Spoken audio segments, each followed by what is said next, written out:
सबको सलाम मेरे प्यारे YouTube चैनल पे आने के लिए। अगर कहानी सुन के मजा आए तो लाइक, सब्सक्राइब और शेयर जरूर करना। टेंशन मत लेना, बस एंजॉय करो। बहुत शुक्रिया सबका। उम्मीद है आप सबको ये कहानी सुन के खुशी मिलेगी। नए खिले फूलों की तरह हेस्ट रहो। कहानी की शुरुआत होती है हेरोइक कॉन्टिनेंट से, एक ऐसी दुनिया जहाँ तलवार और जादू का राज है। इस वक्त यहाँ एक बड़े पैमाने पर जंग छिड़ी हुई है, क्योंकि डीमन क्वीन ने सभी रेसेस के खिलाफ एक पूरी तरह से जंग का ऐलान कर दिया था। डीमन क्वीन के जबरदस्त सपोर्ट से डीमन आर्मी ने शहरों पर कब्जा कर लिया। बाकी रेसेस के रॉयल फैमिलीज एक एक करके हार गए।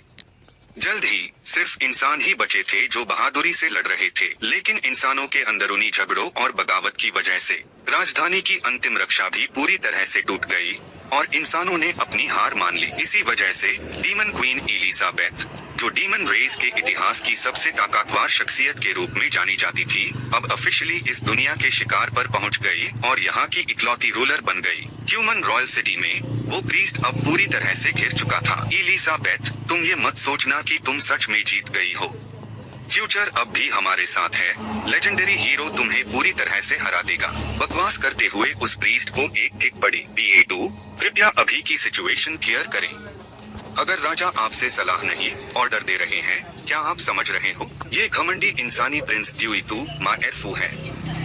प्रीस्ट मरने की हालत में लेटा हुआ भी जिद कर रहा था। मैं तुम जैसे इंसान के गद्दार से नफरत करता हूँ। प्रिंस ने गुस्से में अपने पंजे उठाए प्रीस्ट को मारने के लिए। बेकार की बातें।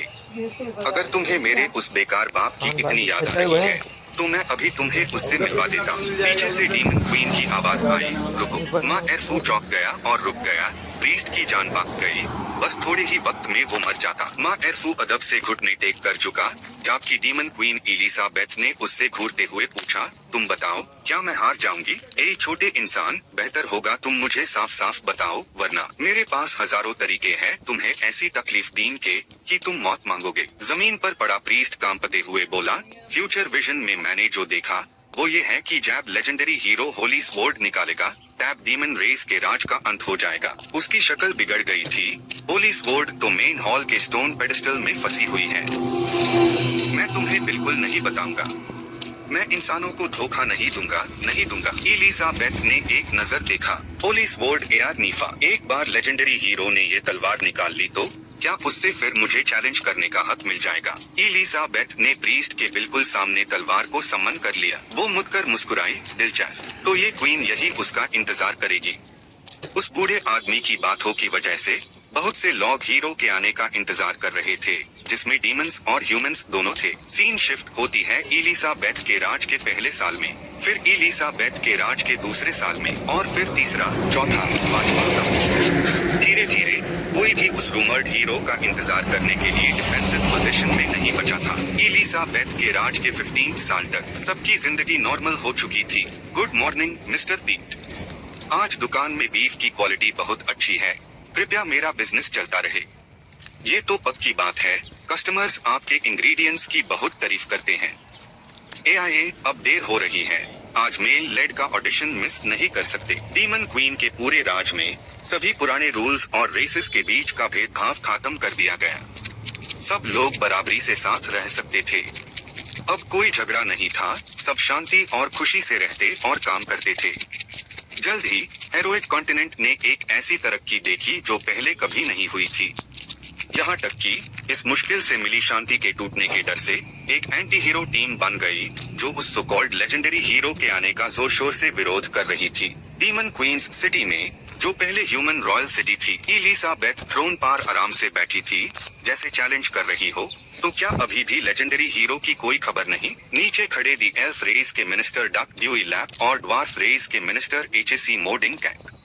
रिपोर्ट, योर मैजेस्टी, एल्व्स ने जंगल के सारे इंसेक्ट्स को सर्च के लिए लगा दिया है, पर लेजेंडरी हीरो की कोई खबर नहीं मिली।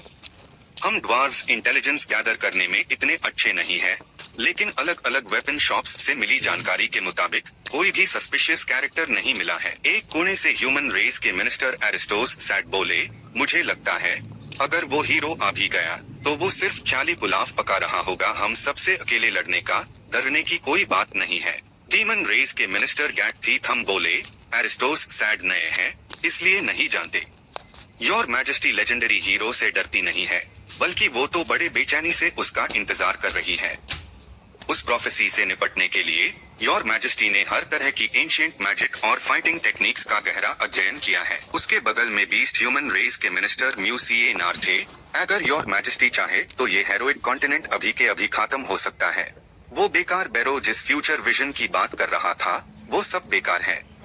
योर मैजेस्टी का राज हम सब के लिए एक ब्लेसिंग है। लेजेंडरी हीरो को मरने दो। दूर से आवाजें आई, एंटी हीरो में जहां डीमन का नाम लो वहां डीमन हाजिर। वो प्रीस्ट पागल की तरह दौड़ता हुआ आया और जोर से बोला, anti priest, anti priest, demon queen के राज को सपोर्ट करो, लेजेंडरी हीरो के आने का विरोध करो। डीमन क्वीन ने एक उंगली से प्रीस्ट को पकड़ लिया और ऊपर खींचा। मुझे साफ साफ बताओ, वो प्रोफेसी वाला हीरो कहाँ है?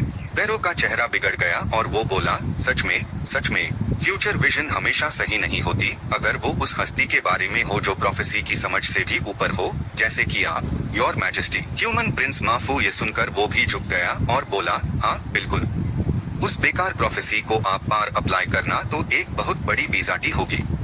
योर मैजेस्टी, आपको बिल्कुल चिंता करने की जरूरत नहीं है, क्योंकि मैंने हाल ही में नई रिसर्च की है। इस लड़के को अपनी बात पूरी करने दिए बिना ही एलिजाबेथ ने उससे जोरदार थप्पड़ मारा और चीखते हुए बोली, चल साइड हो जा। एलिजाबेथ ने ह्यूमन प्रिंस के चेहरे पर एक और थप्पड़ मारा और बोली, बेकार के लोग, मैं इस दुनिया के शिकार पार खादी हूँ सबसे ऊपर। मैं उस लेजेंडरी हीरो का इंतजार नहीं करूंगी कि वो आए, मुझे चैलेंज करे और फिर फेमस होने के लिए मेरा इस्तेमाल करे। मैंने इस हेरोइक कॉन्टिनेंट की सारी एंशिएंट मैजिक बुक्स पढ़ डाली है।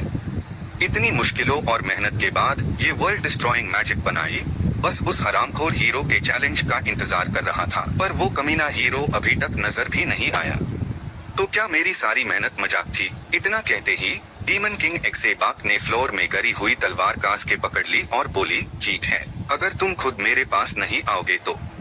फीमेल डीमन किंग के इस एक्शन को देखकर उसके अटेंडेंट्स के चेहरे बिगड़ गए और वो सब एक साथ चिल्लाए, महाराज, क्या आप? नहीं महाराज। उस चमकते हुए पवित्र प्रकाश के बीच वाइले एक्सेबाक जोर से चिल्लाई, अपनी शक्ति इकट्ठी करते हुए बोली, तो मैं खुद तुम्हें ढूंढने आऊंगी। जैसे ही उस फीमेल डीमन किंग ने पूरी ताकत लगाकर वो तलवार निकालनी चाहिए, पूरा दरबार हॉल कांप उठा।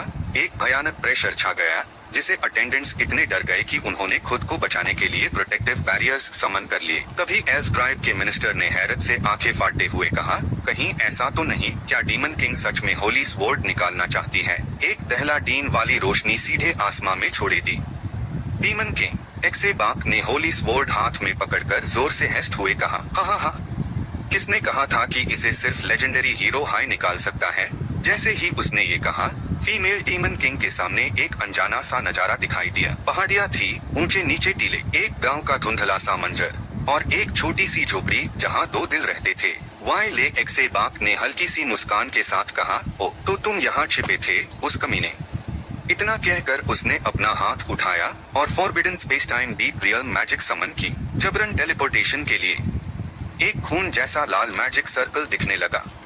अटेंडेंट्स जोर से चिल्लाए, डीमन किंग महाराज। तभी ह्यूमन प्रिंस मायर फू पागलपन में आगे लपका और बोला, डीमन किंग महाराज, मैं आपसे भीख मांगता हूँ, कृपया मुझे अपने साथ रहने दे, आपकी सेवा करने दे। उस लड़के की ये तेजी से पहुंचने की कोशिश बस डीमन किंग के कुछ बाल पकड़ने तक हाई सीमित रही। वो कमीना एरफू अब हैरा परेशान होकर बोला, माँ मेरी मलिका एलिजाबेथ। इधर एक शांति भरे मैदान के बीच बेस नोवाइस विलेज में एक जवान किसान पसीना पोंछते हुए बदबदाया, खेती करना क्या ये सच में मजेदार है? और हमें पता चलता है कि ये वही बंदा है, वही लेजेंडरी हीरो। उस आलसी हीरो की यादों से पता चलता है उसका नाम लैकबिन है। असल में वो एक नॉर्मल ऑफिस वर्कर है जिसकी जिंदगी भी बिल्कुल आम है। लैकबिन को ना गेम खेलना पसंद है ना एनीम देखना। उसका एक ही शौक है, शॉर्ट वीडियोस देखना। वो भी ऑफिस जाते वक्त स्क्रीन पर अभी एक किसान लाइव स्ट्रीम कर रहा है, कह रहा है, अगले मैं आपको सही खाद डालने का तरीका बताऊंगा। सबसे पहले दूसरे वीडियो में एक गरम और मजेदार नूडल्स के बॉल को स्लर्पिंग करते हुए दिखाया जा रहा है। स्ट्रीमर हाथों से काम करते हुए व्यूअर्स को बता रहा है पिकल्ड बैम्बू शूट्स से शुरू करके ये पूरा स्नेल वर्मिचुअली बनाने का प्रोसेस है। एक और वीडियो में ये खरगोश धूप में बेहाल लग रहा है। चलो आयसी नदी के किनारे ले जाकर देखते हैं। लैक बिन टैब बस में बैठा हैरानी से बोल उठा, हाँ काश मैं भी ऐसी जिंदगी जी पाता। और फिर हैरानी की बात ये कि वो एकदम से इसे क्या हो गया, अपने बस के हैंडल और फोन के साथ उसकी आंखों के सामने सब घूम रहा था। लैक बिन एक अनजाने बड़े से मैदान के बीच खड़ा था और उसने हमें बताया, बाप रे। फिर मैं इस दुनिया में आ गया। न्यूबी सिस्टम की गाइडेंस में मैंने यहाँ की बेसिक सर्वाइवल स्किल्स धीरे धीरे सीखी। सच तो ये है कि मुझे इस अदर वर्ल्ड के बारे में कुछ भी नहीं पता, पर इसे क्या फर्क पड़ता है। ऐसी गांव की जिंदगी ही तो मैं चाहता था। मुझे लगता है कि ऑफिस में काम करने के म्यूकेबल अब मेरी बॉडी ज्यादा हेल्थी है। तब से जब भी वो खेती करता, सिस्टम उसके कान में बजने लगता, हेलो प्लेयर, न्यूबी ट्रेनिंग का ये समय पूरा हो गया है। अब आप नोवाइस विलेज छोड़ने के लिए रेडी हो, अपनी एडवेंचर शुरू करो। ये सुनकर लैक बिन ने मासूमियत से कहा, अरे अभी सब इतना अच्छा नहीं है क्या, मैं यहाँ से क्यों जाऊँ, किस लिए। तब वो सिस्टम फैट समझाने लगा कि नोवाइस विलेज छोड़ने के बाद होस्ट को इस दुनिया में कई तरह के लोग मिलेंगे।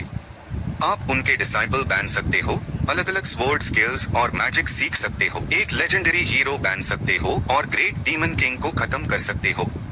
पूरे जोश के साथ सिस्टम ने एक बहुत हाई सूदिंग और टेम्पटिंग आवाज में कहा, अपनी एडवेंचर शुरू करो। ये सुनकर लैक बिन ने फ्राउन करते हुए कहा, पर मुझे ग्रेट डीमन किंग को मारना ही नहीं है, मैं तो बस यही रहना चाहता हूँ। क्या ये नहीं हो सकता। सिस्टम ने ये सुनकर यूज वार्न किया, ऑफ कोर्स नॉट।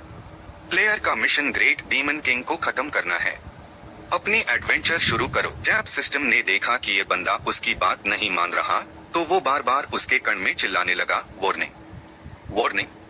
प्लेयर, जितना लेट आप नोवाइस विलेज छोड़ोगे, ग्रेट डीमन किंग की डिफिकल्टी उतनी ही बढ़ जाएगी।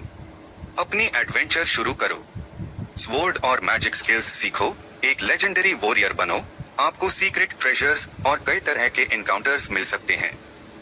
अपनी एडवेंचर शुरू करो। लैक बिन ने थक कर अपना मुंह बनते हुए कहा, सिस्टम हमेशा मुझे नोवाइस विलेज छोड़कर एडवेंचर शुरू करने के लिए फोर्स करता रहता है, पर लगता है ये पॉपअप विंडोज के अलावा मेरा कुछ नहीं बिगाड़ सकता।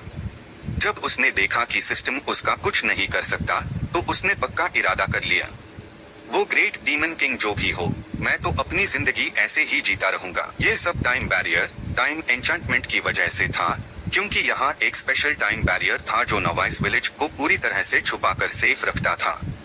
और तो और इस बैरियर के अंदर एक दिन 24 घंटे से ज्यादा लंबा लगता था। इसकी वजह से वो अपने पसंद के और भी कई काम कर सकता था, जैसे खेती करना, शिकार करना, क्राफ्टिंग और मेडिटेशन।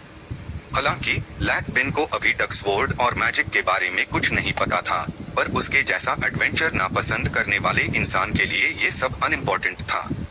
नए क्वेस्ट से पॉइंट्स एक्सचेंज करके उसने धीरे धीरे अपना आइडियल गांव का घर जीरो से बना लिया। एक दिन तक सिस्टम इंतजार करते करते इतना फ्रस्ट्रेट हो गया कि उसने लैक बिन पार्चुलेट यू कहा, इस स्वॉर्ड और मैजिक की दुनिया में तुम हर दिन बस खेती खेती और खेती करते हो। अरे यार, इसे सिस्टम का क्या फायदा, ये कैसा लेजेंडरी हीरो है, सिस्टम के नए पॉइंट्स से बस रिपेयर टूल्स खरीदता है, ना स्वॉर्ड स्किल्स सीखता है ना मैजिक। सिस्टम के अलग अलग एडवेंचर सपोर्ट फंक्शंस का कुछ भी ठीक से इस्तेमाल नहीं हुआ। जा मार जा हीरो, मैं तुझसे नाराज हूँ, मैं तुझे कर्ज करता हूँ। काश ग्रेट डीमन किंग तुझे जल्द ही ढूंढ ले और तेरा हाल बेहाल कर दे। और यही आखिरी अल्फाज थे जो सिस्टम ने लैक बिन से कहे।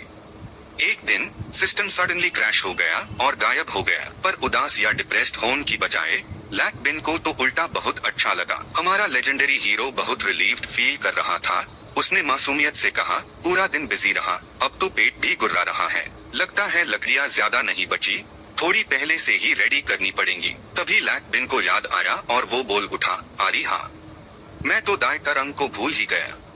वो आज सुबह जंगल में लकड़ियां काटने गया था। जैसे ही उसने ये कहा, आसमां में काले बादल छा गए और बिजली कड़कने लगी। ये देखकर लैक बिन ने आसमां की तरफ देखकर जिंदगी को कोसते हुए कहा, ओ अरे यार, कहीं अभी बारिश तो नहीं शुरू होने वाली। लाल बादलों में से डीमन क्वीन इलिसाबाक नीचे एक छोटे से घर को देखते हुए ज़ेर हुई और बोली, मैंने तुम्हें ढूंढ लिया लेजेंडरी हीरो। लेकिन उस डीमन क्वीन की उत्सुकता के जवाब में लैक बिन उल्टे पांव घर के अंदर भागा और जोर से चिल्लाया, अरे यार, अचानक इतनी तेज बारिश कैसे शुरू हो गई?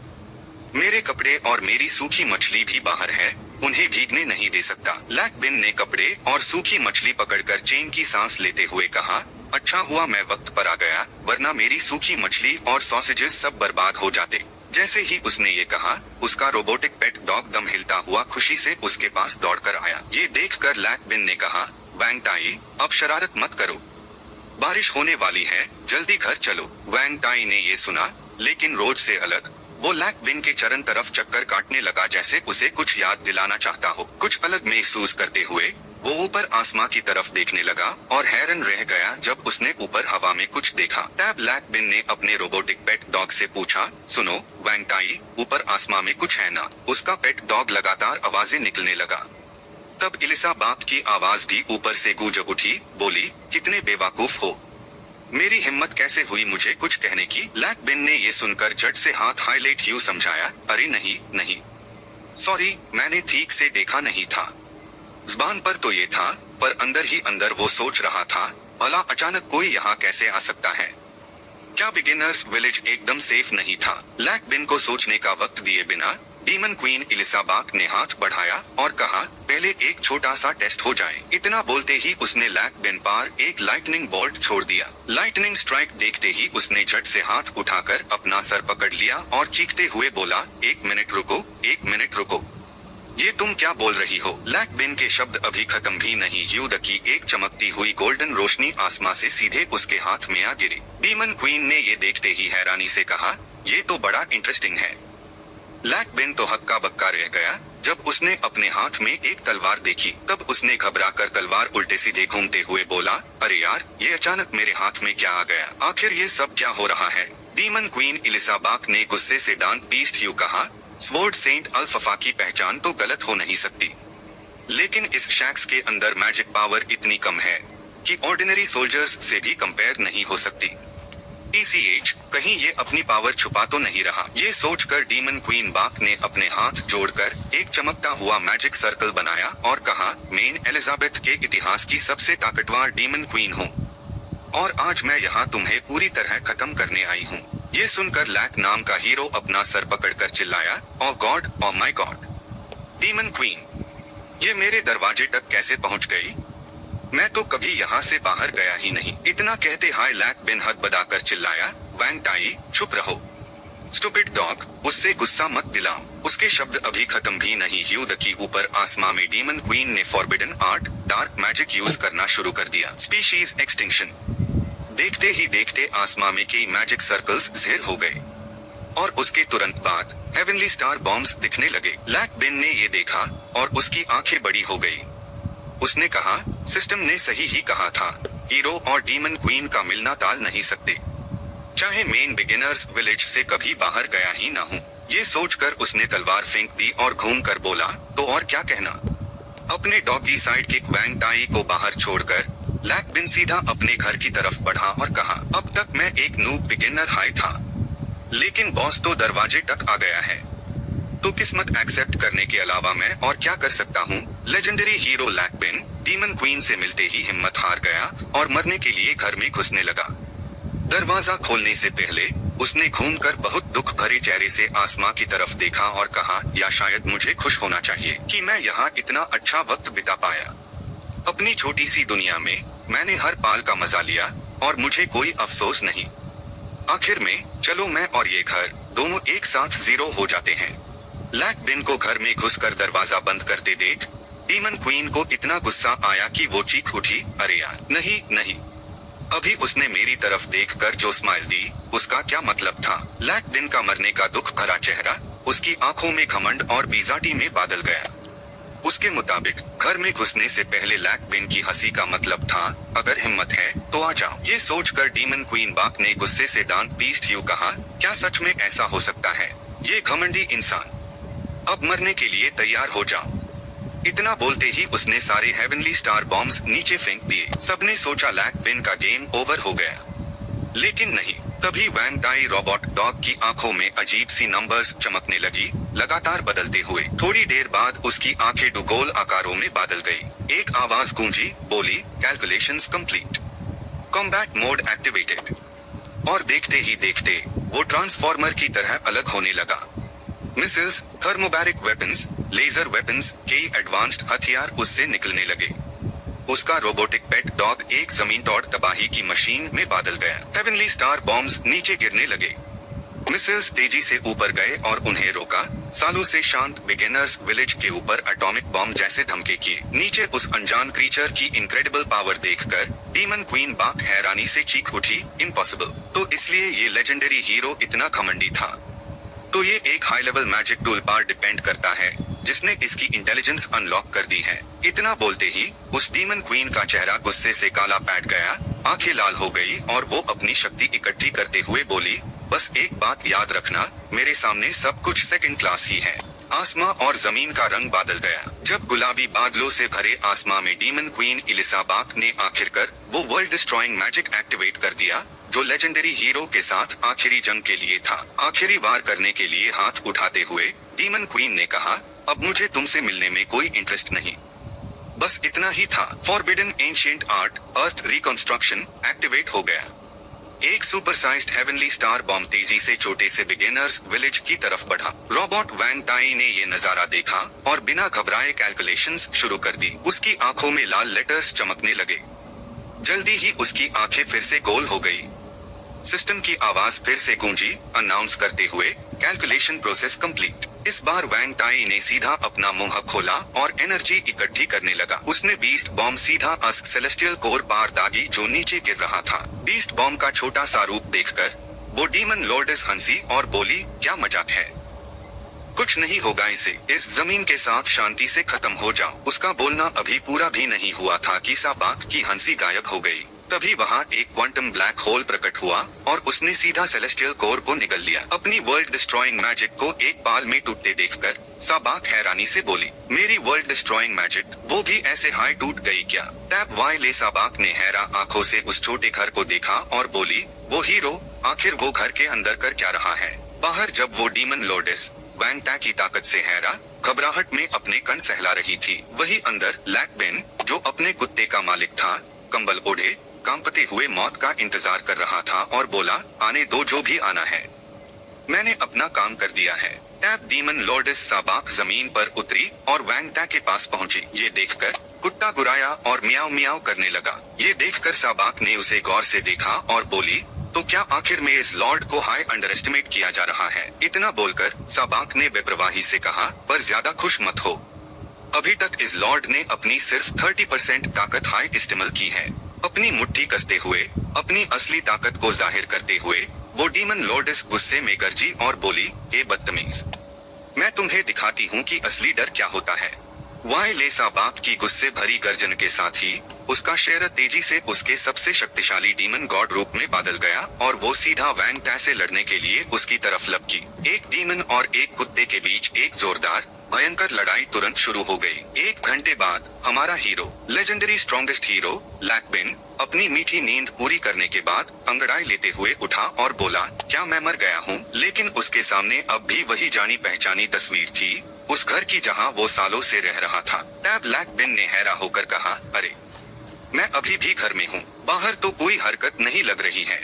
दरवाजे का हैंडल पकड़े पैजीन से टार लैकबेन हिचकिचते हुए खुद से बोला, लेकिन वो डीमन लॉर्डेस इतनी पागल तो नहीं होगी कि अभी भी मेरा बाहर इंतजार कर रही हो, है ना? ये सोचकर वो चुपके से दरवाजा खोलकर बाहर आया और वैंग ता को आवाज दी। टैब लैकबेन के सामने धूल और धुआं धीरे धीरे छंटने लगा और डीमन लॉर्डेस वाई ले साबाक को उसके गार्ड डॉग वैंग ता का सर पकड़े हुए देखा। सॉरी, लैकबेन गुस्से होने की बजाय डर से कांपते हुए हकलाते हुए बोला, नहीं नहीं, कोई बात नहीं है, क्या हम दोनों आराम से बैठकर बात नहीं कर सकते, my beautiful lady? Demon lordess वाई ले साबाक इस वक्त ठीक से खादी नहीं हो पा रही थी। उसका चेहरा पीला पैट गया था और वो बोली, हाँ जरूर, इस लॉर्ड के तुम्हें मारने के बाद। इतना बोलकर वो बेचारी डीमन लॉर्डेस अभी भी इस कड़वी सच्चाई को मानने को तैयार नहीं थी और बोली, आस हीरो का एक छोटा सा मैजिक टूर और इसने इस लॉर्ड को उसकी हद तक लड़ने पर मजबूर कर दिया।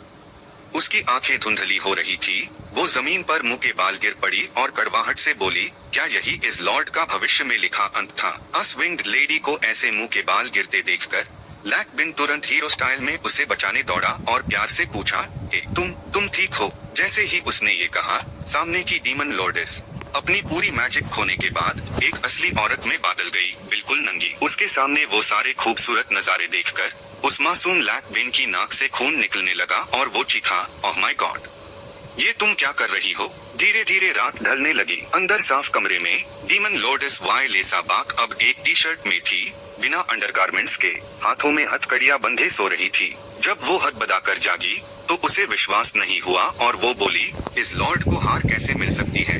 अब तो कोई शक्ति बची ही नहीं, बस हीरो के हाथों इतनी बुरी तरह हार गई मैं। तब उसने खुद से पूछा, आखिर उसने मुझे मारने का मौका क्यों नहीं लिया और यहाँ कैद क्यों कर दिया? क्या वो दुनिया को अपनी ताकत दिखाना चाहता है या कुछ और? उसने हथकड़ियों से छूटने की कोशिश की। जब वो नहीं छूट पाई तो डीमन लॉर्ड साबाक ने निराश होकर कहा, ये फिर कोई और लेजेंडरी मैजिक टूल है जो मैंने पहले कभी नहीं देखा। बेड पार घुटनों के बाल दीवार की तरफ मुंह करके उसने खुद से पूछा, आखिर लैकबिन ने और कितनी ताकत छुपा रखी है? टेबल पार पदे अजीब सामान को देखकर डीमन लॉर्डेस हैरानी और उलझन में खुद से पूछने लगी, ये अजीब चीजें बिल्कुल भी मामूली नहीं है। लगता है वो हीरो मेरी सोच से कहीं ज्यादा खतरनाक है। इस लॉर्ड ने उसे हल्का समझने की गलती कर दी। जैसे ही उसने ये कहा, लैकबिन दरवाजा खोलकर खाना लेकर अंदर आया और बोला, ओह तुम जाग गई। वाई लेसा बाक ने ये सुनकर छटपटते हुए कहा, मारना है तो मार दो। ये मत सोचना कि ये लॉर्ड तुम्हारे आगे झुकेगा और भीख मांगेगा। लैकबिन ने ये सुनकर डर के मारे खुद से कहा, डीमन लॉर्डेस सच में बहुत डेंजरस है, लेकिन ये मेरी जिंदगी बचाने का अकेला मौका है, ये मौका छोड़ना नहीं चाहिए, उसने सोचा। फिर लैकबिन थोड़ा हकलते हुए बोला, वो क्या हम इस बारे में थोड़ा आराम से बात कर सकते हैं प्लीज? हाँ, और वो हथकड़ियां, वो बस मैंने प्रिकॉशन के लिए लगाई थी।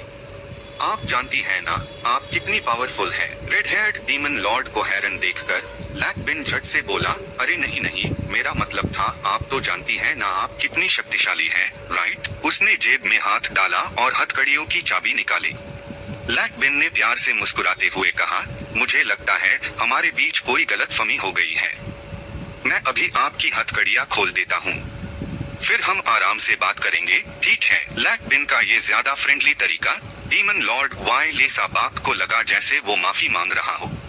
उसकी सोच थी, ओह तो तुमने शुरू से ही गलत समझा। क्या तुम्हें लगता है तुम इतने शक्तिशाली हो कि मुझ जैसे वीर को चैलेंज कर सको? उसकी नजरों में लैकबिन का चेहरा सिर्फ एक धोखा था। उसने अंदर ही अंदर गरजते हुए सोचा, बहुत बड़ी गलती कर रहे हो।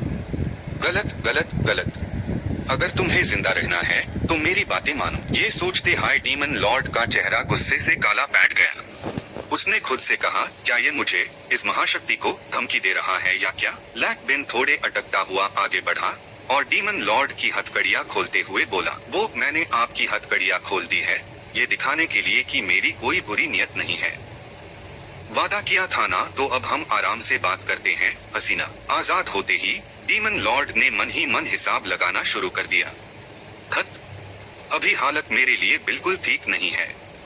ये शक्तिशाली इंसान हथकड़ियां लगाना और खोलना दोनों जानता है। मैं अभी थोड़ा सब्र करूंगी, लेकिन मैं तुम्हें तुम्हारे घमंड के लिए पछताने पर मजबूर करूंगी, ये मेरा वादा है। जब लैकबिन ने देखा कि वो कुछ नहीं बोल रही, तो उसकी हिम्मत टूट गई। वो पलटकर बाहर निकलते हुए बोला, तो आप अभी आराम कर लीजिए। आप सब जरूर सोच रहे होंगे, मैंने डीमन लॉर्ड को तब क्यों नहीं मारा जब वो बेहोश थी, है ना? सच कहूँ तो ये तलवार और जादू की दुनिया है। एक डीमन लॉर्ड होने के नाते उसके पास रिसरेक्शन की शक्ति होना तो आम बात है।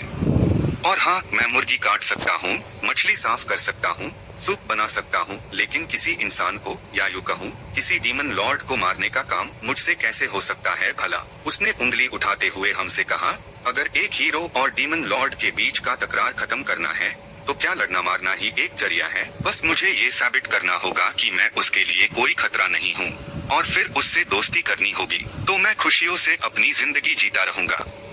हीरो को अकेले में बैठ देख डीमन लॉर्ड ने गुस्से से तेवर चढ़ाए और मन ही मन घुराते हुए सोचा, कमबख्त, क्या ये अभी भी मेरी तकलीफ का मजाक उड़ा रहा है? लैकबिन को इस बात का जरा भी अंदाजा नहीं था कि डीमन लॉर्ड क्या सोच रही है। उसने अपने गार्ड डॉग वैंग कै को उठाया और उदास होकर बोला, पार वैंग कै तो पूरा टूट गया है ऐसे। वाई लेसा बाक ने लैकबिन से पूछा, क्या ये तुम्हारा सबसे शक्तिशाली मैजिक टूल है? ये सुनकर लैकबिन हैरान रह गया और मन ही मन सोचा, मैजिक टूल? ये क्या बकवास है? ये तो बस एक खिलौना है जो मैंने यहाँ अकेले रहकर बोर होने से बचने के लिए बनाया था। पर उसने फिर भी कहा, हाँ, आप ऐसा कह सकती हैं। वैंग ता को मैंने पिछले 2 सालों में बनाया है। डीमन लॉर्ड साबाक ने ये सुना तो मन ही मन जश्न मनाने लगी और सोचा, इस बार तुमने दुश्मन को हल्का समझा है। हथकड़ियां खुलते ही मैं चुपके से एबिसल मैजिक, अपनी अनंत शक्ति का उपयोग करके तेजी से ठीक हो चुकी हूँ। और तुम, जिसके पास अब ये सबसे शक्तिशाली मैजिक टूल नहीं है, तुम तो ऐसे हो जैसे अपना बायन कंधा और दाहिना हाथ खो चुके हो। अब शक्ति का फालदा मेरी तरफ झुक गया है। ये कहते ही डीमन लॉर्ड उठी और बनावटी अंदाज में बोली, मुझे सच में अफसोस है कि मैंने तुम्हारी चीज तोड़ दी। लैक बिन ने अपनी पीठ दुश्मन की तरफ किए हुए वैंग ता से एक मेमोरी कार्ड निकालते हुए कहा, कोई बात नहीं, मेमोरी कार्ड तो अभी भी सही सलामत है। वाई ले साबाक ने खून जैसी लाल मार्किंग्स बनाना शुरू किया और एक शैतानी मुस्कान के साथ मन ही मन सोचा, यही वो सही मौका है जब मैं तुम्हें लेजेंडरी हीरो खत्म कर दूंगी। World destroying magic. उसके अल्फाज अभी पूरे भी नहीं युद्ध की। लैक बिन ने एक लकड़ी की अलमारी का ड्रॉर खोला और बोला, इसकी बॉडी तो अब ठीक नहीं हो सकती, लेकिन मैंने पहले ही यहाँ बहुत सारे बना लिए थे, तो उसकी फिक्र करने की कोई जरूरत नहीं है। डीमन लॉर्ड के सामने तभी वैन टैगार्ड डॉग्स का एक पूरा ध्येय लगा हुआ था। साबाक वही अपनी जगह पार पत्थर की तरह जम गई। लैक बिन ने तब हल्के से मुस्कुराते यू मेमोरी कार्ड को अपने छोटे भाई गार्ड डॉग के सर में डाल दिया, जिसे वो उछलने लगा और लैक बिन ने परिचय देते हुए कहा, वैसे तो इनका साथ बहुत अच्छा लगता है, पर कभी कभी ये बहुत शैतान हो जाते हैं, इसलिए मैं अक्सर एक ही को घर में एक्टिवेट करता हूँ। साबाक की आंखों में इस बार लैक बिन और उसके छोटे भाई वैंग ता के शैतानी चेहरे नजर आ रहे थे। अब तो उसकी रूह कांप गई थी। वो घबराकर बिस्तर पर बैठ गई, पसीने में भीगी और हकलते हुए बोली, नहीं बात है। अचानक वाई ले साबाक को किसी चीज की खुशबू आई और उसके मुंह से अनजाने में निकल पड़ा, ये कैसी खुशबू है? लैक बिन ने कहा, वो आप बेहोश हो गई थी, इसलिए मैंने आपके लिए कुछ बनाया है ताकि आपको थोड़ी गर्मी मिले। बस नॉर्मल मीट पोरिज और नॉर्मल स्टीम्ड बंस है। उसके मुंह में पानी भर आया था, फिर भी डीमन लॉर्ड ने अक्कड़ के कहा, सिर्फ कमजोरों को खाने की जरूरत पड़ती है। मैं तो अब एक्स्ट्राऑर्डिनरी स्टेट में हूँ, मुझे इन चीजों की कोई जरूरत नहीं। ये सुनकर लैक बिन ने मन ही मन सोचा, खाने से सुलह, ये जरूर काम करेगा। ये सोचते ही उसके चेहरे पर एक बड़ी मुस्कान आ गई और उसने कहा, ये सब घर की उगाई हुई सब्जियों और अनाज से बना है, बिल्कुल नेचुरल। आप थोड़ा टेस्ट कीजिए ना। ये सुनते हाय वाई ले साबाक ने अनजाने में एक फोर्क उठाया और एक बन को उसमें चुभोकर एक बाइट ली। ये देखकर लैक बिन का दिल तेजी से धड़कने लगा। वो मन ही मन कांपते हुए सोचा, भले ही मुझे अपनी कुकिंग पर पूरा भरोसा है, लेकिन एक डीमन लॉर्ड होने के नाते क्या वो इस बिगिनर्स विलेज के खाने को घटिया नहीं समझेगी? पर सच कहो तो लैक बिन की तो हवा टाइट हो चुकी थी। डीमन लॉर्ड ने जैसे ही पहला बाइट लिया, उसने अपनी सारी शर्महाय को एक तरफ रख दिया। उसने सीधे बंस को अपने मुंह में ठूंसना शुरू कर दिया, जैसे कोई भूखा शेर खा रहा हो। कुछ ही देर में लैक बिन के बनाए हुए सारे डम्पलिंग्स चैट कर गई और फिर आसमान की तरफ देखकर जिंदगी से नफरत करते हुए मन ही मन बोली, ओह माय गॉड, हर एक बाइट के साथ मीट का रस मेरे मुंह में पटकों की तरह फट रहा है। ये नेचुरल स्वाद, ये बिल्कुल बदला नहीं है और इसमें तो हाई लेवल सीक्रेट मैजिक भी है। तब तक उसका चेहरा खुशी से लाल हो चुका था। वो अपनी जुबान निकालकर लार टपकते हुए मन ही मन गरज रही थी, इस दुनिया में ऐसी लाजवाब चीज भी हो सकती है, इतनी बेहतरीन, इतनी ज्यादा अच्छी कि मैं ये आखिरी बाइट निकल भी नहीं पा रही हूँ। उसने अपनी आखिरी शर्म को भी एक बड़े घूंट के साथ गले उतार लिया और वो रेड हेयर्ड डीमन क्वीन अपनी शक्तियों की चोटी पर जा पहुंची, अपनी ताकत के सबसे ऊंचे मुकाम पर। एलिसा को लगा जैसे उसके जिस्म में ज्वालामुखी फट रहा हो। वो डीमन क्वीन बेखुद होकर सिसक उठी और काते हाथों से अपने कपड़े नीचे खिसकती हुई बोली, बहुत गर्मी लग रही है, तुमने मेरे खाने में क्या मिलाया है? ये सुनकर लैक बिन कांप उठा और बोला, वो मैंने अपने स्वाद के हिसाब से थोड़ी मिर्ची डाल दी थी। तो क्या महारानी मिर्ची नहीं खा सकती? एलिसा ये सुनकर कुछ कह ना पाई और मन ही मन बोली, ये कमीना मुझे बंदी बन के रखा है ताकि मुझ पर एक्सपेरिमेंट्स कर सके। इसकी नियत बिल्कुल ठीक नहीं है। लैक बिन ने झट से कहा, मिल गया, लीन मीट पोरिज और प्रिजर्व्ड एग्स, ये गर्मी को कम करते हैं। महारानी ने हल्के से मुस्कुराते हुए कहा, पहले जहर दो फिर इलाज दो। क्या ये मुझे मजाक समझ रहा है? लेकिन कोई और रास्ता भी तो नहीं है। उफ, कितनी बेचैनी हो रही है। उसके होंठ रसीले और भरे ह्यूदा। उसने एक चम्मच खिचड़ी ली और उसके मुंह से लार टपकने लगी। उसकी आंखें हैरत से बड़ी हो गई। ह्यूज ऐसा लगा जैसे वो किसी खुशनुमा जन्नत में आ गई हो। और एक बार फिर उसके मुंह में पानी आ गया। कितनी शांति, कितना सुकून। दुनिया पर राज करना, डीमन क्वीन बनना, ये सब फिजूल बातें हैं। अब कोई टेंशन मेरे पास नहीं आने वाली। सब कुछ छोड़कर बस आराम से रहना। पार इस वजह से ही तो मैंने ये जाना है कि मैं कितनी छोटी सी हूँ। एलिसा ने झट से अपनी शक्ति में सफलता पाई और अब वो 3 स्टार डीमन क्वीन बन चुकी थी। महारानी हैरान थी। खाने के जरिए उसने मुझे इस हाल तक पहुँचा दिया और एक बार फिर मेरी शक्ति बढ़ गई। वो बेचारा अपना सर खुजते हुए बोला, मैं तो बस चाहता था कि हम थोड़ा रिसर्च करें, थोड़ा लिव इन एक्सपेरिमेंट करें, बस। पर महारानी ने आयसी कुछ और ही समझा। तुम ही हो इस दुनिया में जो मेरी रिसर्च का सब्जेक्ट बनने के लायक हो। मैं तुम्हें और ताकतवर बनाऊंगा। ब्लैक बिन ने जोर देकर पूछा, क्या ये हो सकता है?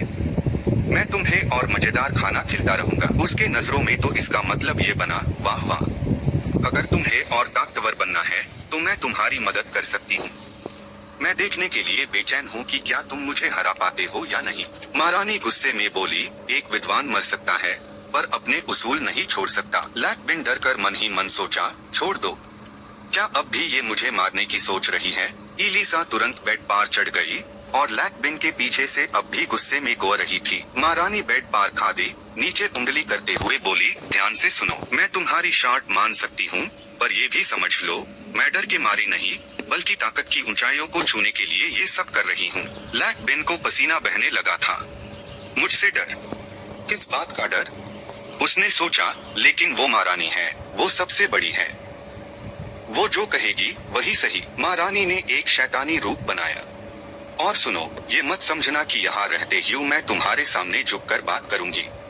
मेरी शान, मेरी इज्जत, उससे कोई भी डस नहीं पहुंचा सकता, वरना चाहे मुझे सब कुछ कुर्बान करना पड़े, मैं तुम्हें तबाह कर दूंगी। ब्लैक बिन तो इतना डर गया कि उसकी हालत खराब हो गई। उसने हाथ हिलाकर सुलह की कोशिश की, तो ठीक है, हम मिलजुल कर रहने की कोशिश करते हैं, है ना? उसने ब्लैक बिन को घूरा, जो भी रिसर्च करना है सब यहाँ ले आओ। मैं हर मजेदार चीज टेस्ट करना चाहती हूँ। बाहर से तो ऐसा लग रहा था जैसे कोई पति पत्नी हो। 1 साल गुजर गया। अब तो होली स्वॉर्ड का इस्तेमाल सिर्फ लकड़ी काटने के लिए होता था। ब्लैक बिन अब भी अपने रोजमर्रा के काम करता रहा। ब्लैक बिन ने खुद से पूछा, अब क्या करूँ? चीज़ें और भी उलझ गई है। जब से डीमन क्वीन ने घुसकर न्यूबी गांव की प्रोटेक्टिव बैरियर तोड़ी है, तब से यहाँ का वक्त बाहर की दुनिया से मैच होने लगा है। और सबसे बुरी बात यह है कि बैरियर के बिना न्यूबी गांव अपनी इनविजिबिलिटी खो चुका है। अब वो पूरी तरह से जंगली दुनिया के सामने है। पर यहाँ आसपास जो मॉन्स्टर्स दिख रहे हैं वो बिल्कुल भी मामूली नहीं है। ब्लैक बिन ने तलवार उठाकर लकड़ी के टुकड़े किए और अचानक उसे कुछ याद आया। लेकिन क्योंकि महारानी यहाँ है इसलिए वो लोग पास नहीं आते। क्या इसका मतलब ये नहीं कि जैसे ही महारानी यहाँ से जाएगी मैं तो? घर के अंदर से आवाज आई, ब्लैक बिन, खाने का वक्त नहीं हुआ क्या? अभी तक तैयार नहीं हुआ। ब्लैक बिन ने सीधे से कहा, जी मैं अभी आया, मुझे उसकी हिफाजत चाहिए। उसने सोचते हुए और डरते हुए कहा। इस वक्त वो महारानी लेती हुई रिव्यूज देख रही थी और हाथ में कुरकुरे पोटैटो चिप्स लिए हुए थी। एक मोटा ताजा गोलमटोल पेट, और वो लगातार मुंह में चिप्स थनस रही थी। उसका चेहरा भी मोटापे से फूला हुआ था। वो दिन भर काउच पर आराम से लेटी फिल्मीन देख रही थी। सुनो, मैं तुम्हारे ये सारे वीडियोस देखकर बोर हो चुकी हूँ। क्या तुम्हारे सिस्टम से कुछ नए वीडियोस ऑर्डर नहीं कर सकते? वो गरम सूप का बॉल लेकर आया और बोला, वो सिस्टम तो बहुत पहले ही गायब हो चुका है।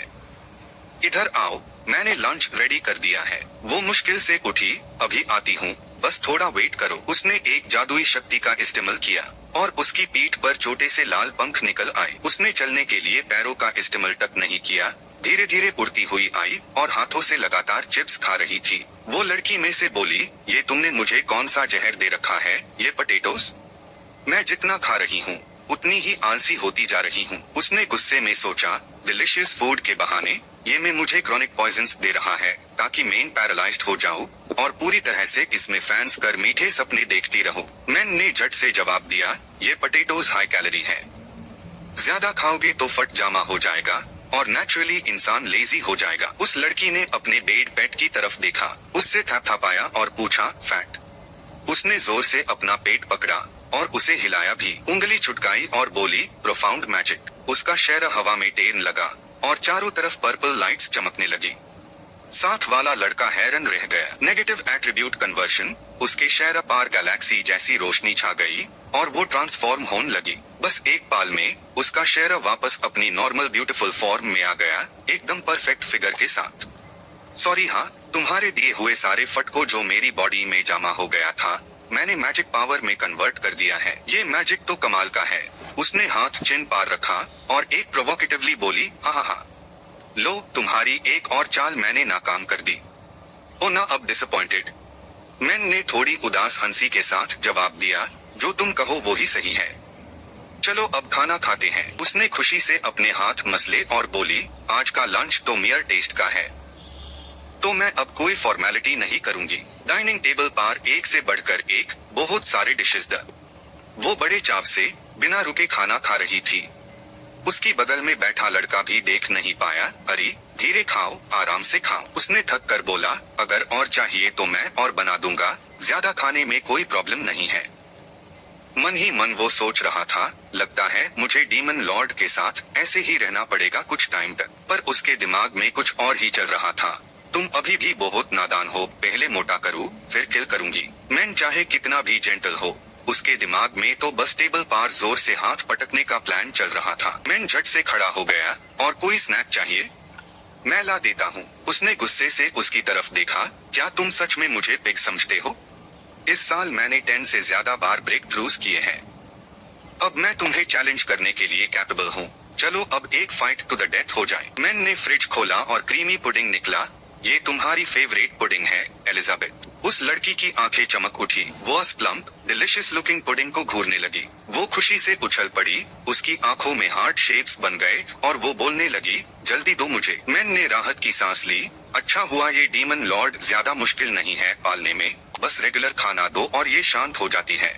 सीन घर के बाहर शिफ्ट होता है, जहाँ एक बूढ़ा आदमी टेंस चेहरे के साथ खड़ा है। वो एक लड़की का हाथ पकड़े तेजी से आगे की तरफ भाग रहा था। पीछे से कुछ मॉन्स्टर्स तेजी से उनकी तरफ उड़ते हुए आ रहे थे। एक पावरफुल मॉन्स्टर बूढ़े आदमी की तरफ लपका। बूढ़े आदमी ने हैरानी से पीछे पलटकर देखा। उसने झट से आगे की तरफ एक स्लैश किया, स्पेस टीयर, और हवा में एक बड़ा सा रिफ्ट अपीयर हुआ। वो रिफ्ट बूढ़े आदमी की तरफ उड़ा और फिर एक के बाद एक, 2, 3, 4 और ऐसे हाई रिफ्ट्स उनकी तरफ आने लगे। वो दोनों अब अन रिफ्ट से घिरे हुए अस मॉन्स्टर ने अपना हाथ अस रिफ्ट के अंदर डाला और वो बूढ़े आदमी का पीछा करने लगा। उन दोनों के चारों तरफ डार्क मैजिक से बने तीखे नेल्स उठने लगे, नेल केज। बूढ़े आदमी ने अपनी स्वॉर्ड से एक अटैक को ब्लॉक किया, लेकिन उससे काफी डैमेज हुआ। उसका शहर स्क्रैचेस से भरा हुआ था। गिलिफू, थोड़ा वेट करो, जब मैं उनको रोकूं, तुम सीधे टाउन की तरफ भागते रहना, तभी तुम सेफ रहोगी। गिलिफू अपने फादर को छोड़कर अकेले कैसे भाग सकती है? बूढ़े आदमी ने पक्के इरादे से जवाब दिया, मेरी बात मानो, मैंने तुम्हारी माँ से प्रॉमिस किया था कि मैं तुम्हें अच्छे से प्रोटेक्ट करूंगा। ऊपर मॉन्स्टर ने अपना बदसूरत हाथ उठाया और एक जायंट फायरबॉल समन किया, ग्रेट डीमन फायर। बूढ़ा आदमी भी हार मानने वाला नहीं था। उसने अपने मसल्स टाइटन किए, उसकी आंखें चमकने लगी और फोरहेड पार वेन्स भी उभार आई।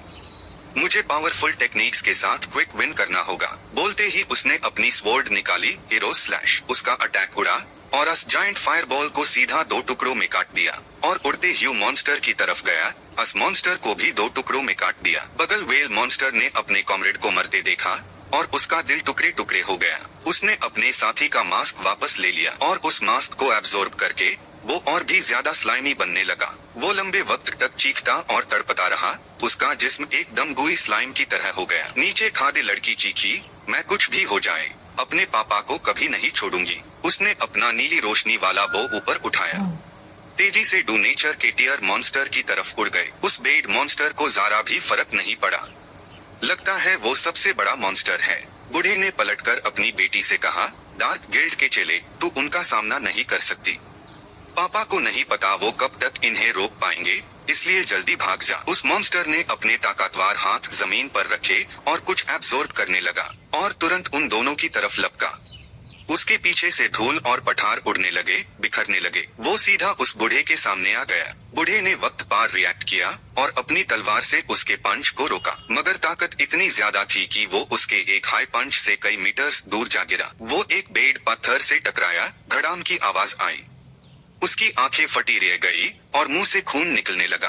अपने पापा को देखकर लड़की की आंखों में आंसू आ गए। उस बूढ़े की तलवार अब टूटी हुई थी, फिर भी वो मुश्किल से बोला, मुझे छोड़, भाग जा। वो डीमन तुरंत आगे बढ़ा। वो तीनों आपस में जुड़ने लगे। उनका जिस्म धीरे धीरे और मजबूत और बड़ा होता गया।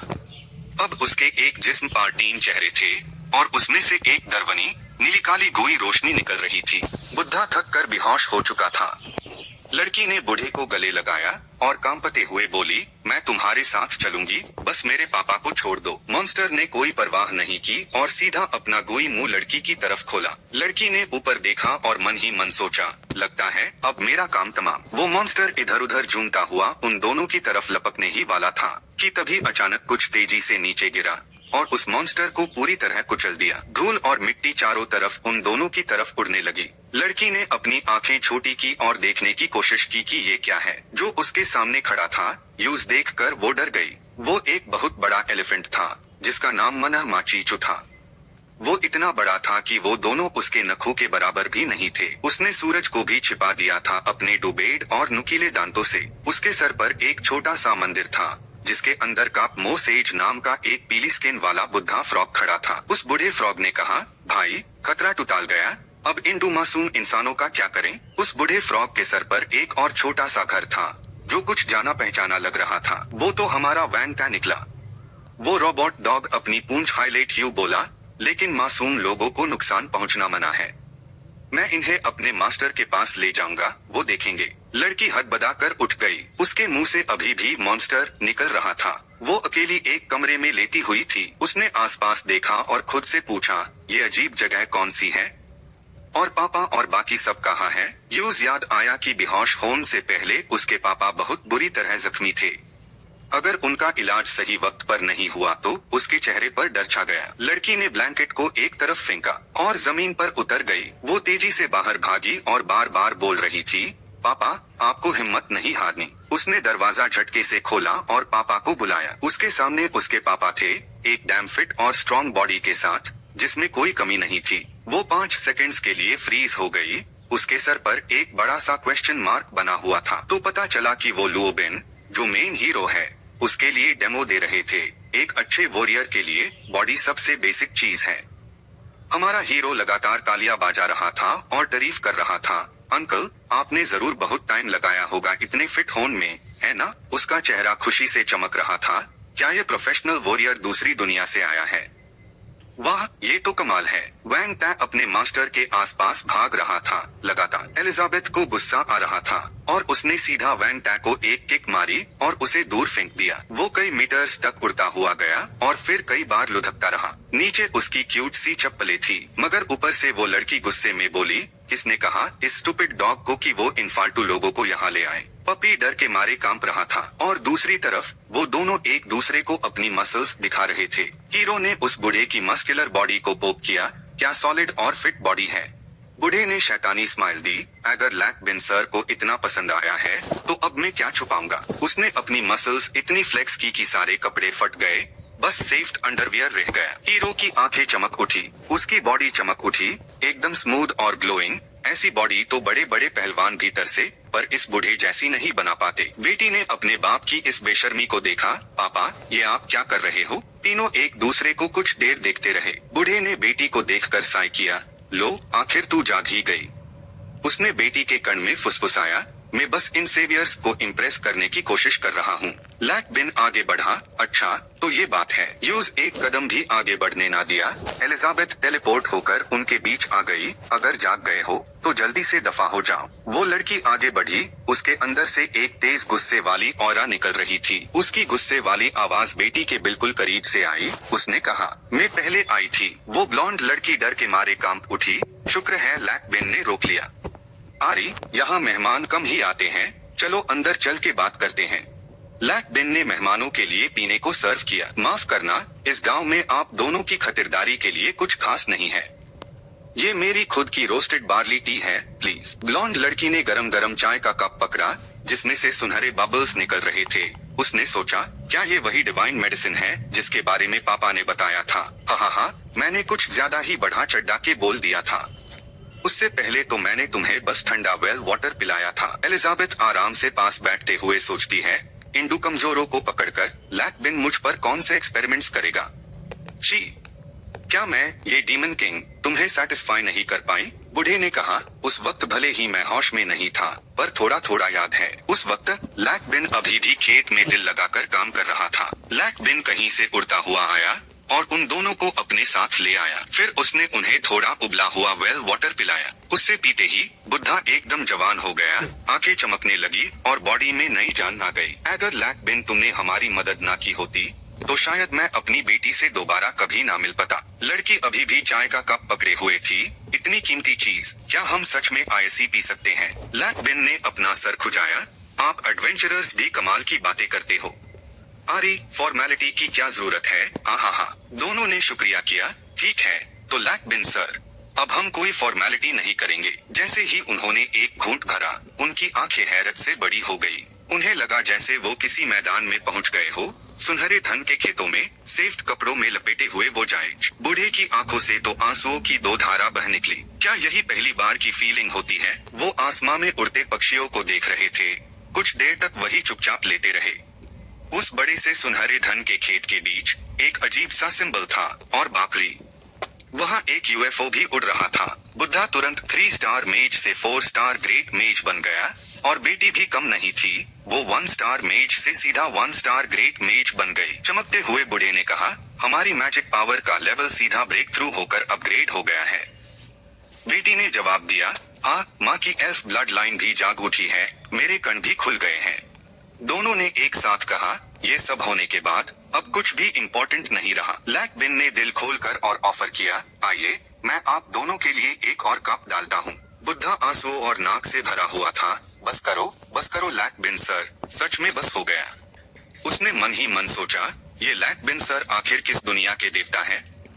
हम जैसे छोटे लोग ऐसी टॉर्चर सह नहीं सकते। लैकबिन ने उदास होकर कहा, हाँ।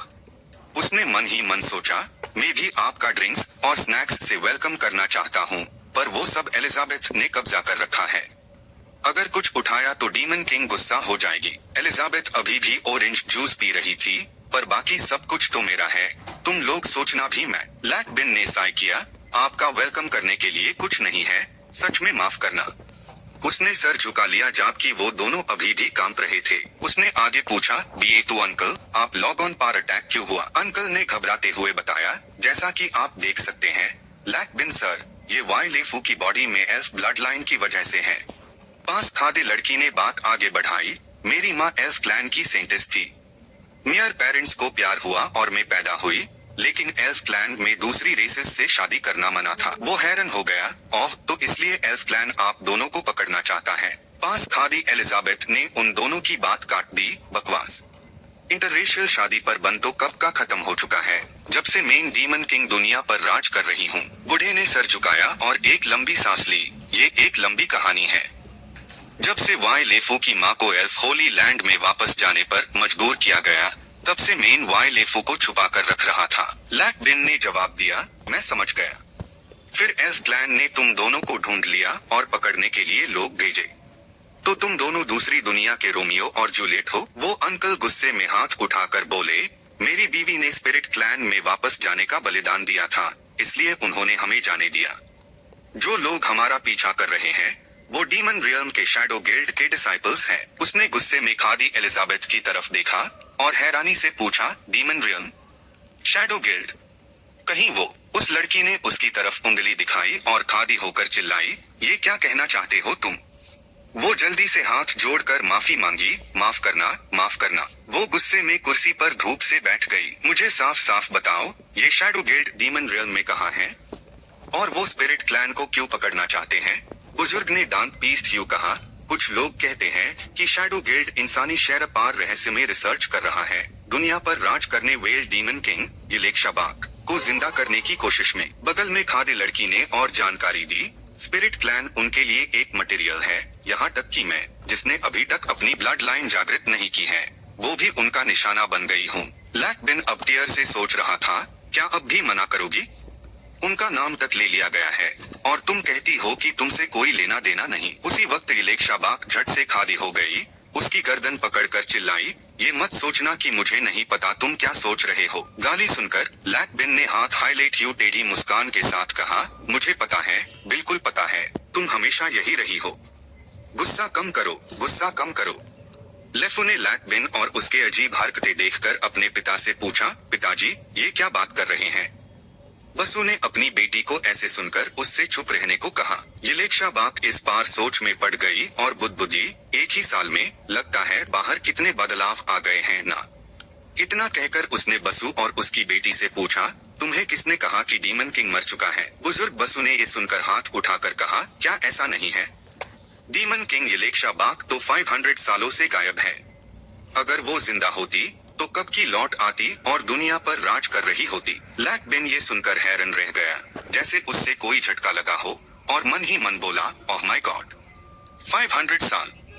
यलेक्षा बाग तो मेरे पास सिर्फ 1 साल से थोड़ा ज्यादा ही रही है। उधर वो डीमन किंग अब भी बड़े आराम से सोफा पर बैठे हुए बोली, अच्छा, तो क्या अफवाहों में ये भी बताया गया है कि वो कैसे मारी? लेफू ने अपने पिता की तरफ से जवाब दिया, रिकॉर्ड के मुताबिक उससे एक लेजेंडरी हीरो ने मारा था और अंत में उस लेजेंडरी हीरो ने कॉन्टिनेंट को बचाने के लिए उस दुष्ट डीमन किंग के साथ मिलकर अपनी जान दे दी। यलेक्षा बाग ने ये सुनते ही गुस्से से एक लाल डिमोनिक ऑरा छोड़ दी और गरजकर बोली, हिम्मत कैसे हुई? बसु और उसकी बेटी के सामने की दुनिया जैसे पागल हो गई हो, पूरी तरह उलट पलट हो गई।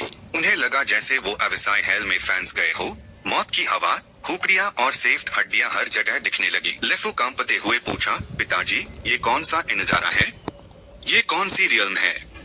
वसु भी उतना ही कांपते हुए बोला, नहीं, ये सिर्फ शुद्ध किलिंग इंटेंट है। दोनों बाप बेटी को इतना डरने के बाद यलेक्षा बाग ने अपनी डिमोनिक किलिंग इंटेंट की रियल्म वापस समेट ली और बोली, वो अफवाह झूठ है। जब ये दोनों डर के मारे झेंप रहे थे, तभी लैकबिन ने अपनी आवाज में कहा, हाँ बिल्कुल सही, क्योंकि मैं ही तो वो लेजेंडरी हीरो हूँ। बसु और उसकी बेटी का तो पूरा वर्ल्ड व्यू हाई हिल गया और वो दोनों एक साथ चीख उठे कि क्या? लैकबिन ने उन्हें हैरान देखकर भी रुका नहीं और अपनी माथे पर हाथ मारकर बोला, और ये जो है, ये वही डीमन किंग है जिसके बारे में तुम सब बात कर रहे हो। ये सुनकर दोनों बाप बेटी की नाक से खून निकलने लगा। वो पीछे की तरफ गिर गए और उनके मुंह से झाग निकलने लगा। इतनी ज्यादा इंफॉर्मेशन उनके लिए झेलना मुश्किल हो गया था। यलेक्षा बाग की नजरों में लैकबिन एक शैतानी बदमाश चेहरे के साथ उसकी तरफ इशारा करते ह्यू हैस कर बोला, देखो भाई, जिसे तुम सब ग्रेट डीमन किंग कहते हो, यूज मैंने यहाँ कैद कर रखा है, जल्दी से उसका मजाक उड़ाओ। ये सोचकर यलेक्षा बाग गुस्से में मेज पाठक कर बोली, बस करो, मैं तुम लोगों से और बात नहीं करूंगी। इतना कहकर वो पलट कर चली गई। दांत पीस्ट ह्यू मन ही मन बदबदाई, ओह इस बदमाश लैकबिन ने, मैं समझ गई, इसने इन लोगों को यहाँ इसलिए बचाया है ताकि वो मुझ पर ह्यूमिलिएशन कर सके। ये सोचकर डीमन किंग यलेक्षा बाग झट से कमरे में घुस गई और दरवाजा जोर से पाठक दिया, जिसे बाहर खड़े तीनों लोग डर गए। तभी बुजुर्ग बसु ने चैन की सांस ली और कहा, लैकबिन जी, हमने आपको सच में बहुत परेशान किया है। थोड़ा रुककर बसु ने कांपते हुए फिर पूछा, आपका अगला प्लान क्या है? क्या आप हमें छोड़ देंगे? लैकबिन ने ये सुनकर अपना चेहरा रंग बदलते हुए कहा, मुझे भी नहीं पता, पहले शांत हो जाओ। उसने कहा तो ऐसा, पारस वक्त वो सोच रहा था, लगता है यलेक्षा बाग ने जैप टाइम बैरियर तोड़ा, यहाँ का समय बिगड़ गया और असंतुलित हो गया, और जब तक वो सिंक हुआ, बाहर 500 साल बीत चुके थे। रात का अंधेरा था, चांद सर पर चमक रहा था। बसु और लेफू बाप बेटी दोनों गोडाउन में लेते हुए धीरे धीरे बातें कर रहे थे। तो वो डीमन किंग और लेजेंडरी हीरो, जिन्होंने अपनी पूरी दुनिया छोड़ दी और गाप्ट रूप से जीने का फैसला किया, बिल्कुल हमारे माँ बाप जैसे हैं। बुजुर्ग बसु ने ये सुनकर चुपचाप कहा, चुप, हम उनसे अपनी तुलना करने के काबिल नहीं है। लैकबिन जी ने शांत रहने को कहा है, जरूर वो सोच रहे होंगे कि हमें छोड़े या नहीं। तुम अब फालतू बातें मत करो। लेफू ने हैरानी से पूछा, लेकिन अगर लैकबिन जी हमें मारना चाहते थे तो उन्होंने शुरू में हमें बचाया ही क्यों? बसु ने थोड़ी देर सोचने के बाद कहा, जैसे उन्होंने हमें अचानक high breakthrough upgrade elixir दे दिया और फिर हमें लगभग मार ही डाला था। उनकी नजरों में हम सिर्फ छोटे मोट कीड़े हैं। हमें मारना या छोड़ना उनके मूड पर डिपेंड करता है। बुजुर्ग बसु की ये बात खत्म भी नहीं हुई थी कि लैकबिन एक शैतानी चेहरे के साथ दरवाजा खोलकर अंदर आया और बोला, इतनी रात हो गई, अभी तक सोए नहीं? क्या कर रहे हो यार? अपने हाथ में ताश का डेक दिखाते हुए लैकबिन ने मुस्कुराते हुए कहा, अगर अभी तक जाग रहे हो तो चलो साथ में कार्ड्स खेलते हैं। बुजुर्ग बसु ने ये सुनकर हैरानी से कहा, ताश ताश खेलेंगे? रात के सन्नाटे में गोडाउन के अंदर तीनों लोग मोमबत्ती की रोशनी में जमीन पर बैठे ताश खेल रहे थे। तभी लैक बिन ने कहा, जो रूल्स मैंने अभी बताए हैं क्या तुम सबको अच्छे से समझ आ गए हैं? बसु ने कहा, मोटा मोटा समझ आ गया है। इस बार दोनों बाप बेटी ने बिना कुछ कहे एक साथ सोचा कि जैसा उन्होंने पहले सोचा था वैसा ही हुआ। ये लैक बिन जी का एक टेस्ट है, ये तय करने के लिए कि हमें मारना है या नहीं। लैक बिन ने जब देखा कि उन्हें रूल्स समझ आ गए हैं तो वो खाक कर हंसा और बोला, तो चलो मेन कार्ड्स बांटना शुरू करता हूँ। लेफू थोड़ी घबराहट में बोली, लैक बिन जी मैं हिम्मत करके एक बात पूछना चाहती हूँ, इस गेम का नाम क्या है? लेफू महसूस कर सकती थी कि इन कार्ड्स से एक बुरी एनर्जी निकल रही है। जरूर इस बार दोनों बाप बेटी को खामोश करने के लिए मार दिया जाएगा। लैक बिन को अचानक ऐसा मुश्किल सवाल सुनकर वो थोड़ा हैरा हुआ और सोच में पड़ गया। ये बात तो मुझे थोड़ा कंफ्यूज कर रही है, मुझे सोचने दो। लैंडलॉर्ड फाइटिंग शायद इस दुनिया के लोगों को समझ नहीं आएगा। उसके दिमाग में एक आइडिया आया, वो बोला, मिल गया। इस गेम को ड्रैगन बैटल कहते हैं। BA2 और लेफू बाप बेटी एक साथ चीख उठे, ड्रैगन बैटल? ये कौन सा गेम है भाई? जब वो तीनों चुपचाप कार्ड्स खेल रहे थे टैप डीमन किंग यिलिसबाई हवा में घूमती हुई अपनी इनविजिबिलिटी टेक्निक से उन पर नजर रख रही थी। ये सब देखकर यिलिसबाई भी हैरान रह गई। ये ड्रैगन बैटल क्या है? ये बंदा आखिर करना क्या चाहता है? लैक बिन को तो पता भी नहीं था कि कोई उससे देख रहा है। वो सर खुजते हुए बोला, देखो ना, इसमें 2 हीरोज को मिलकर इविल ड्रैगन को हरना है और जो कार्ड्स हम खेलेंगे उससे डिसाइड होगा कि कौन हीरो बनेगा और कौन इविल ड्रैगन। ये सुनकर BA2 घबरा गया। आहा, तो ये बात है, ये तो हमारे लिए एक टेस्ट है। उन बाप बेटी की आंखों में लैक बिन एक ऐसे शख्स जैसा लग रहा था जो इंसानी जिंदगियों को घास-फूस समझता है। लैक बिन का वो मासूम चेहरा अब शैतानी मुस्कान लिए था। उसने कार्ड्स उठाते हुए कहा, अब मेन कार्ड्स डिस्ट्रीब्यूट करूंगा, याद रखना, सोच समझकर चूज करना मेरे प्यारो। रियलिटी में लौटते ही लैक बिन खिलखिलता हुआ बोला, मैं अपने कार्ड्स पहले देखता हूँ, आप लोग भी जल्दी करो। BA2 ने अपनी बेटी लेफू से कहा, लेफू अब ये हिचकिचाने का वक्त नहीं है, कार्ड्स उठाओ। ब्यूटीफुल लेफू पूरी तरह से टेंस थी, उसके पसीने छूट रहे थे। उसने धीरे से हाथ बढ़ाकर कार्ड उठाया। अचानक BA2 के आसपास की दुनिया एक अंधेरे गहरे समंदर में बादल गई। एक ठंडी सी लहर उसकी पीठ पर दौड़ गई। वो खुद को रोक नहीं पाया और बोला, फिर से? क्या ये फिर से कोई रियल्म है? लेफू तो पूरी तरह से थक चुकी थी, पसीने से टारबटर थी। उसने दिल ही दिल में सोचा, ये तो गलत है, सिर्फ एक कार्ड निकलने में ही सारी मैजिक पावर खत्म हो गई। ये कहकर उसने BA2 को दर्द भरी नजरों से देखा और बोली, पापा मुझे माफ करना। मैं BA2 ने अपनी बेटी को तसल्ली देते हुए कहा, कोई बात नहीं बेटा, बाकी सब मुझ पर छोड़ दे। उधर लैक बिन जो इतनी देर से चुप था अब खुशी खुशी कार्ड्स पकड़े हुए बोला, तो बताओ आप में से कौन इविल ड्रैगन बनना चाहेगा? अपने हाथ के कार्ड्स को देखकर लैक बिन ने इतराते हुए सोचा, बेट कार्ड्स ज्यादा नहीं है, पर FIR भी ऑर्डर में है, बड़े और छोटे जोकर्स भी हैं। बुरा नहीं, अच्छी पावर दिखा सकता हूँ। लैक बिन की बात सुनकर BA2 के पसीने छूट गए। वो बोला, मैं नहीं बनूंगा। लेफू ने भी कहा, मैं भी नहीं बनूंगी। लैक बिन ने उन बाप बेटी के चेहरे पर तनाव को बिल्कुल नोटिस नहीं किया। वो अपने कार्ड्स पर नजर गड़ाए बोला, अगर एक 4 और 2 हाई कार्ड्स और मिल जाते तो बिल्कुल परफेक्ट हो जाता। ये सोचकर लैक बिन ने हाथ बढ़ाकर एक कार्ड उठाया और बोला, आप लोग सच में नहीं बनोगे इविल ड्रैगन? तो फिर मैं भी कोई शर्म नहीं करूंगा। और उसने 3, 8, 10 और क्वीन निकले। ये देखकर लैक बिन ने मायूस होकर कहा, अरे बस इतना ही? टेंस लेफू के पसीने छूट गए। उसने खुद से कहा, क्या लैक बिन सर हमारे परफॉर्मेंस से खुश नहीं है? तभी लैक बिन बोला, मैं पहले चलता हूँ। उसने एक 8 प्ले किया और बोला, अब तुम्हारी बारी है BA2 अंकल। BA2 ने हाँ में सर हिलाया और कार्ड उठाते हुए सोचा, अगर हम ये टेस्ट पास कर लेते हैं तो लैक बिन सर हमें जाने देंगे। मैं हार नहीं मान सकता। एक कार्ड निकलते ही वो इतना थक गया था कि उसकी जान निकलने वाली थी। आखिर में BA2 ने एक एस प्ले किया। लेफू ने देखा कि कार्ड निकलते वक्त उसके पापा की उंगलियां मुरझा गई हैं। उसने परेशान होकर पूछा, पापा आप ठीक तो हैं? BA2 ने अपनी बेटी को तसल्ली देते हुए कहा, मैं ठीक हूँ बेटा, बाकी सब मुझ पर छोड़ दे। लेफू की बारी आई तो उसने अपना टर्न स्किप करते हुए कहा, मैं भी पास करती हूँ। लैक बिन अपने कार्ड्स हाथ में लिए गहरे सोच में डूबा था। एक छोटा कार्ड 7 और क्वीन का रन 3, 4 एक पेयर 5 का और एक जैक और एस। अब ये डबल एस चलूं या ना चलूं? अगर चला तो वो दोनों काउंटर कर देंगे और मैं डिफेंसिव हो जाऊंगा। ये सोचकर लैकबिन ने सर उठाया और बोला, छोड़ो, मैं भी पास करता हूँ। ये सुनकर बूढ़ा बीएतू जमीन पर गिर पड़ा, आंखें फटी रह गई। वो बोला, अरे सच में नहीं चलोगे? जब लैकबिन ने हाँ में सर हिलाकर कंफर्म किया कि वो नहीं चलेगा, तो बीएतू ने खुद से सोचा, क्या लैकबिन सर जानबूझकर चाहते हैं कि मेन कार्ड्स चलता रहूं और अपनी लाइफ फोर्स खत्म करूं? अपने हाथ के कार्ड्स फेलेट यू, बीएतू ने सोचा, इस सिचुएशन में मुझे जल्दी से जल्दी अपने सारे कार्ड्स निकलने होंगे। ये सोचकर उसने कार्ड्स चलाते हुए कहा, रूल्स के हिसाब से इस कार्ड कॉम्बिनेशन को फ्लाइंग ड्रैगन कहते हैं। अचानक बूढ़े बीएतू का एक पेयर जैसे पूरी तरह से लाइफ फोर्स से खाली हो गया। तभी वो चीख उठा, इस बार इसकी कीमत एक पेयर है, तो जितना बड़ा कार्ड चलोगे उतनी बड़ी कीमत चुकानी पड़ेगी। जैसे हाई कार्ड चला, बीएतू के सर के ऊपर एक बहुत बड़ा ड्रैगन प्रकट हुआ और उसने अपना मुंह खोलकर बीस्ट बॉम्ब्स बरसा दिए सीधा लैकबिन के सर पर, जिससे वो बाप बेटी हैरान रह गए। आंखें और मुंह खुले रह गए, उनके मुंह से एक शब्द भी नहीं निकला। उस दहशत भरे नजारे के बाद बूढ़े बीएतू को कुछ समझ आया। उसने सोचा, तो ये बात है, कार्ड कॉम्बिनेशन चलने से अटैक ट्रिगर होता है। मैंने अभी लेजेंडरी हीरो को गुस्सा दिला दिया है। अब तो पक्का मारा मैं, इस बार तो पक्का खत्म।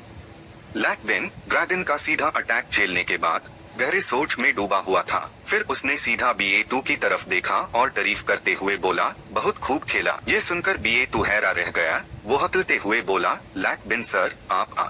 लैकबिन ने उसे इतना घबराया हुआ देखा तो मुस्कुराकर हाथ हाईलाइट यू बोला, मुझे कुछ नहीं हुआ अंकल, आप खेलना जारी रखो। बीएतू को थोड़ी राहत मिली। उसने अपने टर्न पर कंसंट्रेट करते हुए कहा, ठीक है, मैं समझ गया। ये कहकर उसने एक 3 प्ले किया। लेफू ने ये देखा तो तुरंत बोली, मैं भी पास करती हूँ।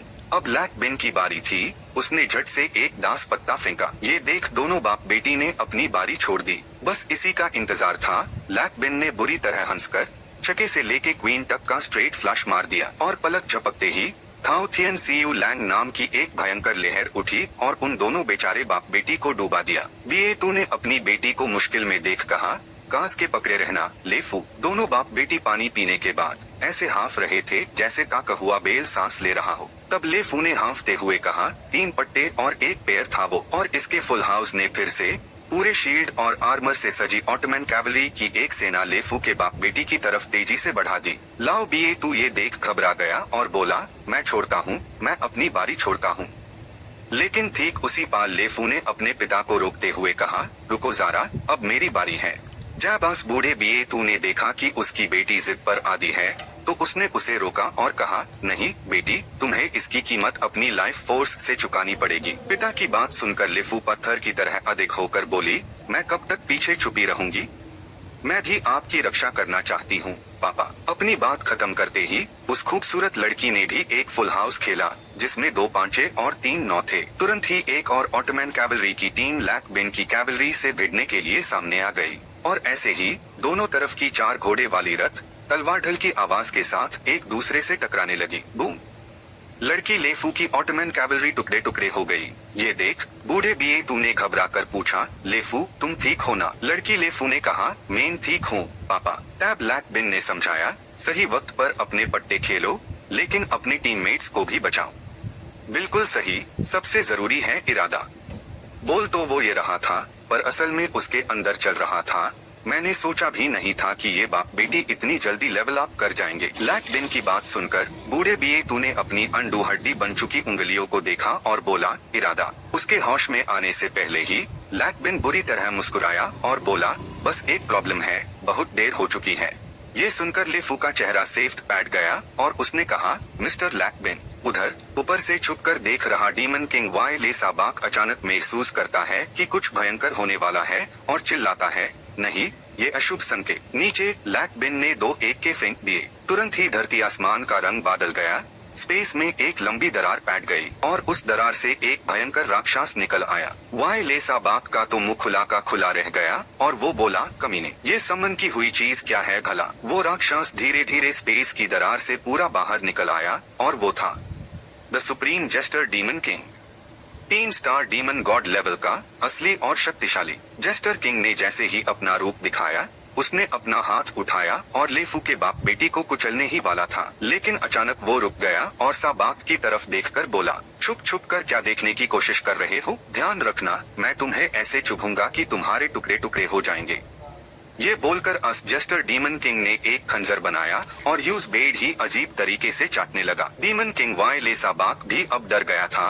उसने हाथ उठाकर अपनी शक्ति इकट्ठी की और बोला, तुम किससे अंडर एस्टिमेट कर रहे हो? मैंने इस दौरान अपनी इज्जत तक दांव पर लगा दी। खुद को कल्टिवेट करने में बड़ी मुश्किल से मैं भी 3 स्टार डीमन गॉड लेवल तक ही पहुंच पाया। और ये लैकबिन जैसा मामूली बंदा इतनी आसानी से 3 star demon God demon king को समन कर सकता है। अपनी किस्मत समझकर बूढ़े BA2 ने उदास आंखों से अपनी बेटी के कंधे पर हाथ रखा और बोला, लेफू, मुझे माफ करना, मैं कुछ नहीं कर सकता। लेफू ने भी सर झुकाकर कहा, मैं आपको कैसे ब्लेम कर सकती हूँ पापा? ये सब मेरी गलती है कि मैंने मिस्टर लैकबिन का अपमान किया। अचानक बूढ़े BA2 को अपने मुंह में कड़वाहट महसूस हुई और उसने पाया कि उसकी लाइफ फोर्स धीरे धीरे खत्म हो रही है। इस सब का कारण बेन लैकबिन ने ये देखा और मासूमियत से बड़े प्यार से पूछा, अंकल BA2, आप ठीक तो है ना? उसने तो ये भी सोचा कि लगता है इनके जख्म अभी तक पूरी तरह ठीक नहीं हुए हैं। जब उसने देखा कि बूढ़े BA2 ने 4 ऑफ अ काइंड और 3 तीर रखे हैं, तब यूज अपनी बेवकूफी का एहसास